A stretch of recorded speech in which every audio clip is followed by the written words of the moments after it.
Gilas Pilipinas pull off stunning upset over Latvia to keep Olympic dream well alive. Gilas Pilipinas got their Olympic qualifying tournament off to a dream start on Wednesday as they beat hosts Latvia on the back on an inspired showing from Justin Brownlee. Gilas Pilipinas have put themselves firmly in contention for a dream appearance at the upcoming Paris Games after opening their Olympic qualifying tournament with a stunning 89-80 upset of Latvia on Wednesday. Having charged to a remarkable 32-16 lead in the first quarter, Philippines never relinquished their advantage and were still 21 points ahead at the final break. They had to survive a nervous fourth quarter, which had Latvia at one point outscoring them 11-2 and threatening to mount an unlikely comeback. Nonetheless, Gilas were able to steady the ship enough despite ultimately dropping the final period 24-12 to get their qualifying campaign off to a perfect start. Justin Brownlee led the way for Philippines with 26 points and 9 rebounds, both team-high tallies, while Kai Sato was also a handy contributor with 18 and 8 respectively. The victory was all the more impressive considering Latvia, who are also enjoying home advantage at this particular OQT in Riga, currently sits 6th in the FIBA World Rankings, even if they are without Boston Celtics star and newly crowned NBA champion Kristaps Porzingis due to injury. Philippines are next in action on Thursday when they take on Georgia, who suffered an 83-55 loss to the Latvians on Tuesday. The top two teams in each of the two groups in each of the OQTs will advance to the semifinals and then final, with only one team capable of booking a ticket to Paris. Despite Wednesday's shock defeat, Latvia are guaranteed a semifinal berth given their point differential of plus 19 can be bettered by both the other Group A teams, in the event of a Gilas loss to Georgia that will see all three teams finish level on 3 points. Gilas could still reach the Final Four even if they drop Thursday's game to the Georgians, provided they can avoid a 37-point turnaround in the standings. Over in Group B, Montenegro are currently leading the way a point ahead of Brazil and 2 in front of Cameroon, with the latter two teams facing off on Thursday as well. Gilas' sizzling start leaves Latvia in 16-point hole at halftime. Gilas Pilipinas put itself in position for a stunning upset in the FIBA Olympic qualifying tournament by opening a 54-38 halftime lead over Latvia right in its home court.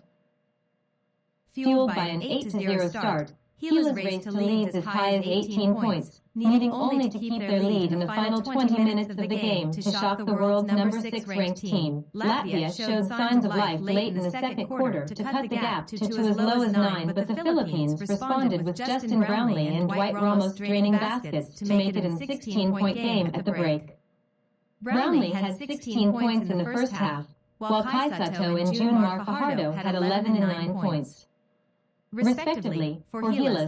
So good was Gilas' first quarter that CJ Perez even buried a buzzer-beating 3 to give the Nationals a 32-16 lead. The Filipinos made 20 of 34 shots, 59%, in the first half and went 5 of 8 from threes. They also out-rebounded the hosts, 20-19. Gilas Pilipinas, hinila ang nakamamanghang upset sa Latvia para manatiling maayos ang Olympic dream. Nakuha ng Gilas Pilipinas ang kanilang Olympic qualifying tournament sa isang pangarap na simula noong Miyerkules nang talunin nila ang hosts na si Latvia sa likod sa isang inspired showing mula kay Justin Brownlee. Matatag na nakipag-alitan ang Gilas Pilipinas para sa pangarap na paglabas sa darating na Paris Games matapos buksan ang kanilang Olympic qualifying tournament sa nakamamanghang 89 na 80-80 upset ng Latvia noong Miyerkules. Dahil sa pagsingil sa pambihirang 32-16 na lead sa first quarter, hindi kailanman tinalikuran ng Pilipinas ang kanilang kalamangan at nauna pa rin ang 21 puntos sa huling break. Kinailangan nilang makaligtas sa isang kinakabahan na fourth quarter na kung saan ay Latvia sa 1 punto outscoring sa kanila 11 at pagbabanta sa pag-mount ng isang malamang na hindi na bumalik. Gayunman, nagawa ng Gilas na patatagin ang barko ng sapat sa kabila ng huling pagbagsak ng huling panahon ng 24-8 upang makuha ang kanilang kwalipikadong kampanya sa isang perpektong simula. Nanguna si Justin Brownlee para sa Pilipinas na may 26 na puntos at 9 na rebounds, parehong team high tallies, habang si Kai Sotto ay isa ring handy contributor na may 18 at 8 ayon sa pagkakabanggit. Ang tagumpay ay ang lahat ng mas kahanga-hanga isinasaalang-alang Latvia, na din enjoying bahay benta sa partikular na opportunity na ito sa Riga, kasalukuyang umupo sa ika-6 sa FIBA World Rankings. Kahit na sila ay walang Boston Celtics bituin at bagong crown NBA kampiyon Kristaps Porzingis dahil sa pinsala. Pilipinas ang susunod na aksyon sa Huwebes ng kanilang kunin si Georgia, na nagdusa ng 83-55 pagkatalo sa Latvians noong Martes. Ang dalawang nangunang kupunan sa bawat isa sa dalawang grupo, sa bawat isa sa mga OQT ay abante sa semifinals at pagkatapos ay final, na may isang kupunan lamang na may kakayahang mag-book ng tiket sa Paris. Sa kabila ng pagkabigla pagkatalo ng Miyerkules, ang Latvia ay garantisadong isang semifinal berth na ibinigay ang kanilang point differential ng panandang pandagdag ni Nitin ay maaaring mas mahusay sa pamamagitan ng parehong iba pang mga kupunan ng Group A. Sa kaganapan ng isang pagkatalo ng Gilas sa Georgia na makikita ang lahat ng tatlong kupunan at tapusin ang antas sa 3 puntos. Makakaabot pa rin ang Gilas sa Final Four kahit ihulog nila ang laro noong Huwebes sa Georgians, basta't may iwasan nila ang 37-point turnaround sa standings.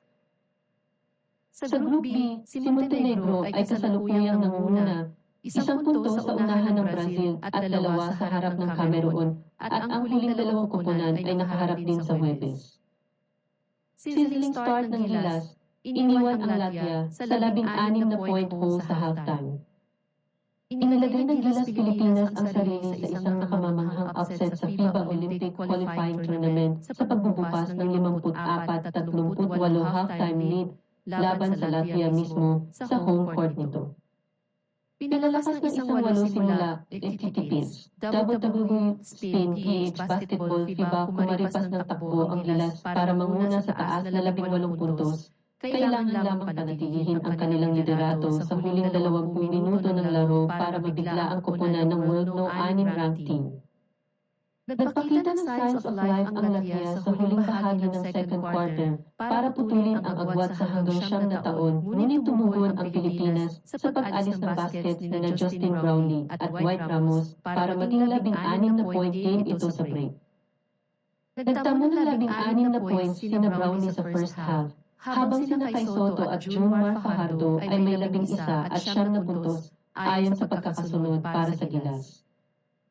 So magandang first quarter ng Gilas na ibinaon pa ni C. Perez ang buzzer beating 3 para bigyan ng 32-16 na lead ang Nationals. Gumawa ang mga Pinoy ng 20-34 shots, 50% sa first half at 5 of 8 mula sa threes. Nalampasan din nila ang mga host, 20 bawas 19.